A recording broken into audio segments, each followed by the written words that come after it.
Di de münasebeta salvegera 122 ya çapemeniya Kurd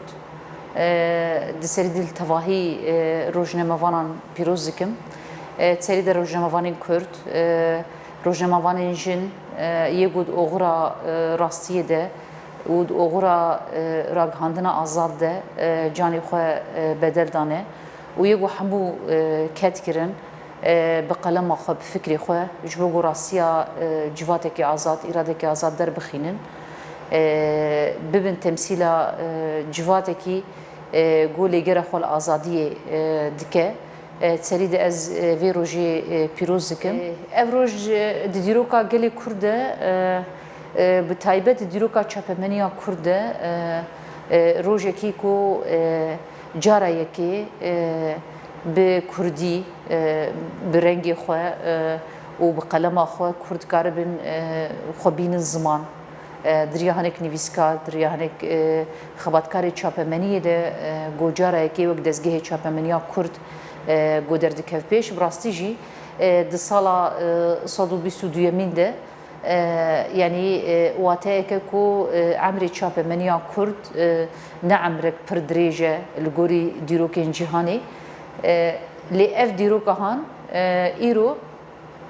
berdewam kir bi kedekî gelekî mezin ji ber li hember çapemeniya Kurd û bi taybet li hember çapemeniya jin gelek êrîşên mezin hatin çêkirin. Çawa êrîş li ser gelê Kurd hebû. Li ser gelê Kurd hêzên desthilatdar bi polîtîqa tinekirinê yani ji her alî ve çand, fikir, civat, ard, netew û ev li hember jinê jî bi taybet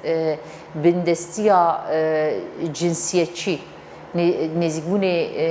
zihniyeta desthilatdar ya cinsiyetçî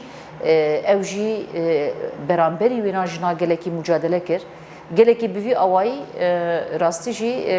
eger diriya çapemeniyê de xwesiyê xwe îfade jî bike lê li hember van êrîşa gelekî hat. Dîroka gelê Kurd de ev êrîşê ku gelek berbiçav hatin çêkirin. Me karî bêje li hember van êrîşa hewldanê berxwedanekî mezin hat ava kirin. Yani ez di serî de bêjim eger em ji rojnama hewarê û ya Kurdistan dest pê bikin heta roja me îro de bi taybet di dîroka çapemeniya Kurd de rola jin gelekî mezin bû. Bi derketina hereketa netewî re got derfet ve bû got jin karibe xwe îfade bike û yek ji wan qadê got karibe xwe îfade jî bike qada çapemeniyê bû. Loma ez karim bêjim di kesayetiya heval sakîne de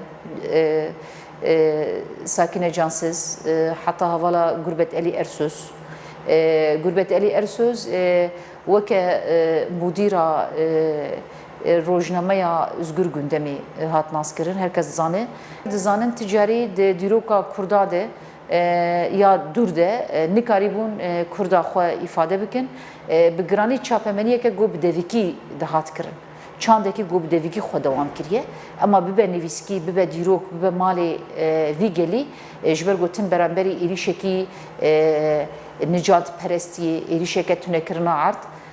tunekirina mav, tunekirina welat beramberî vêne hatiye. Bi taybet em bêjin rojnamegeriya Kurd birêberiya jin ku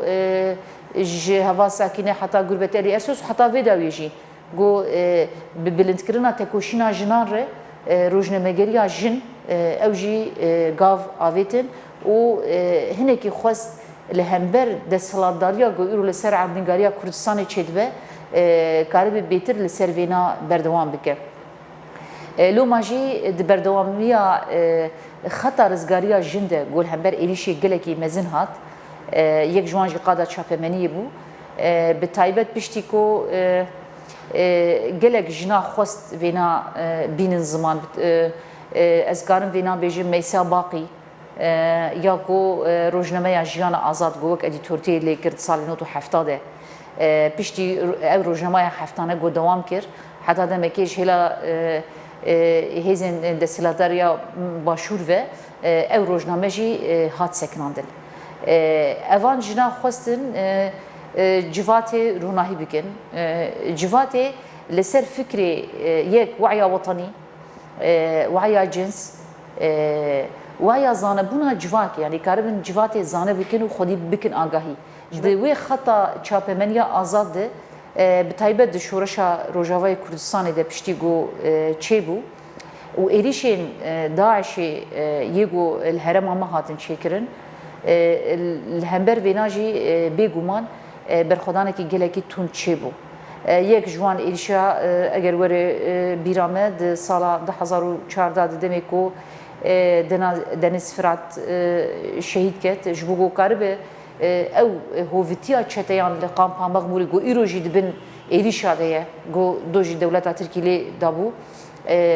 jbugo karbe vina cihane rakine rasi cani khoda her waha hevala me Nujiyan Erhan gol Şengali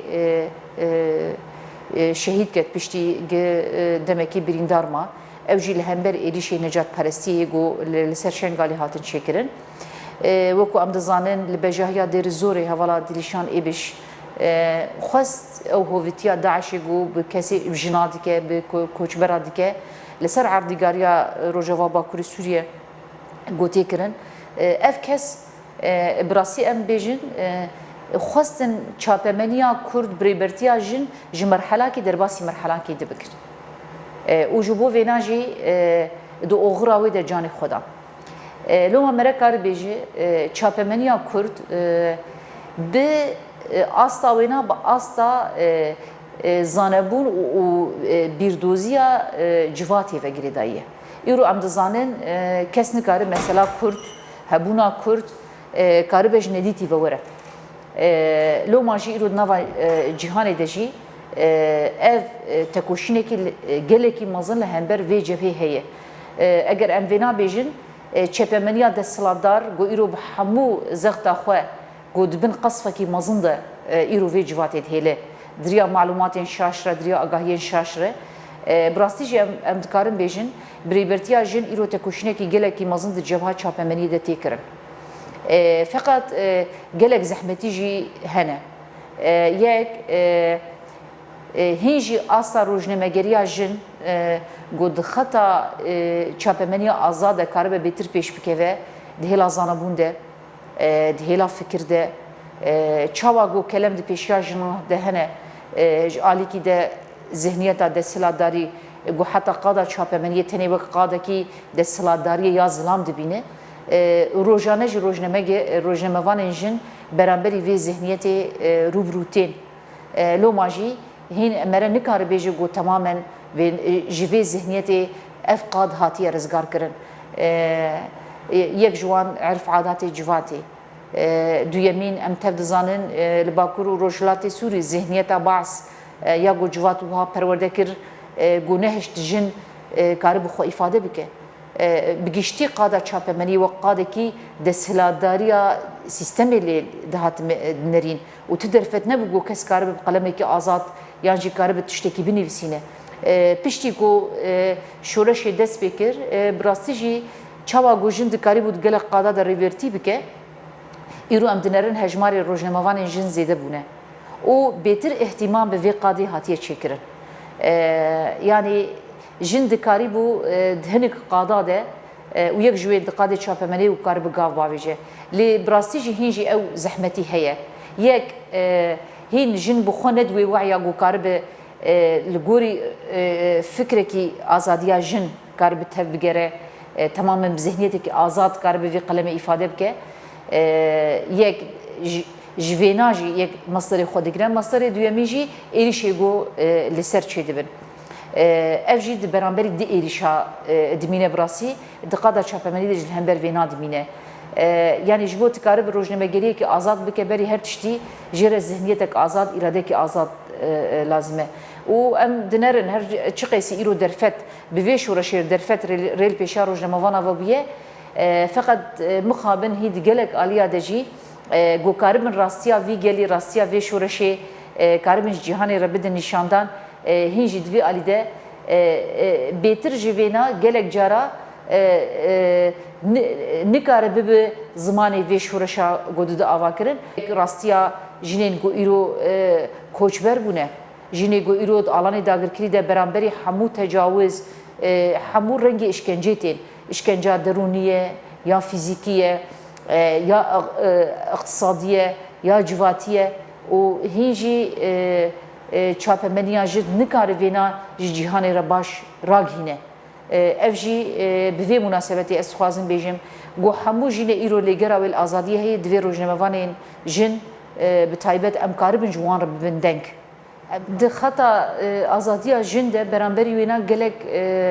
yani hêzê cîhanî jî taybet di çapemeniyê de yani jin di çapemeniyê de desthilatdariyê ev kir wek sil'a. Yani jin adatekî xweşikbûn e di çapemeniya cîhanî de pêk tê. Bi rastî dema ku tenê ajansên jin, servîsên jin, kovarên jin çawa got di dîrokê de ew qas ket hatiye hûnda kirin îro jî hewildan heye got di vê cephê de tenê jin wek adatekî sil'akî i'lamî yan jî i'lanî bê bikaranî. Feqet bi vekirina dezgehên jin êgo dixwaze bi rastî jî îradeyeke bide nîşandan. Yani herî dawî vekirina jin tevê sala îsal de ji bo jina derfetekî gelekî mezin bû got karibe bi rengê xwe karibe bi dengê xwe xwe tê de îfade bike. Ev jî wek encamê şoreşa zihniya jinayî rastî me re karî vê nabêje û yek jî encamê keda got eva 5 sal tê dayîn got jin gihiştiye vê astahan. Ew jî yek ji encamê wê kedeyê got îro jina teva dikarîbûn xwe vê nabike. Belkî we got li cîhanê li ewê mînakê wê tune feqet hebûn ama ê got bi zihniyeta zilam yek wek hevî pir tê behskirin wek hevî nabera jin û zilam de ama di civatê de ev wek hevî nayê dîtin. Maf, adalet, hukûq ev nayê dîtin. Çima ji ber nerîna cinsiyet parêzî ew hakim e. Yani bi ti hinceta got îro kes nikare karê rojnamegeriyê bike bi taybet Bakur û Jilatê Sûrî nîne. Hemû derfetê got îro vê şoreşê dana avankirin ji me re heye. Ge em karibin vêna bikin îrade û münasebeta yani 122 rojnamegeriya Kurd em karibin bêtir feal bin ji ber ku cebha desthilatdariyê bi rastî jî tepsandina gelê Kurd, gelê herêmê hemû pêk hatiya tepsandina îradeya azad digire hedef ji xwe re. Bi vê münasebetê jî rastî gelek berxwedanî jî hat kirin. Yani tevahî hevalê menî rojnamevanên jin got îro ana diqadê çapemeniyê de jî li ber xwe didin. Bi rastî jî em karibin bi hev re vê ket û zehmetiya gohatiyê dîtin em karibin xwedî li wan hevalê xwe derbikevin û em ti carî gav paş di navê jin ji bo ku em karibin bi dîmenê xwe, bi fotê xwe, bi nûçeyê xwe, bi meqalê xwe em karibin di serî de jina û tevahî civatê em karibin jîr bibin temsîla xeta azad û îrade azad.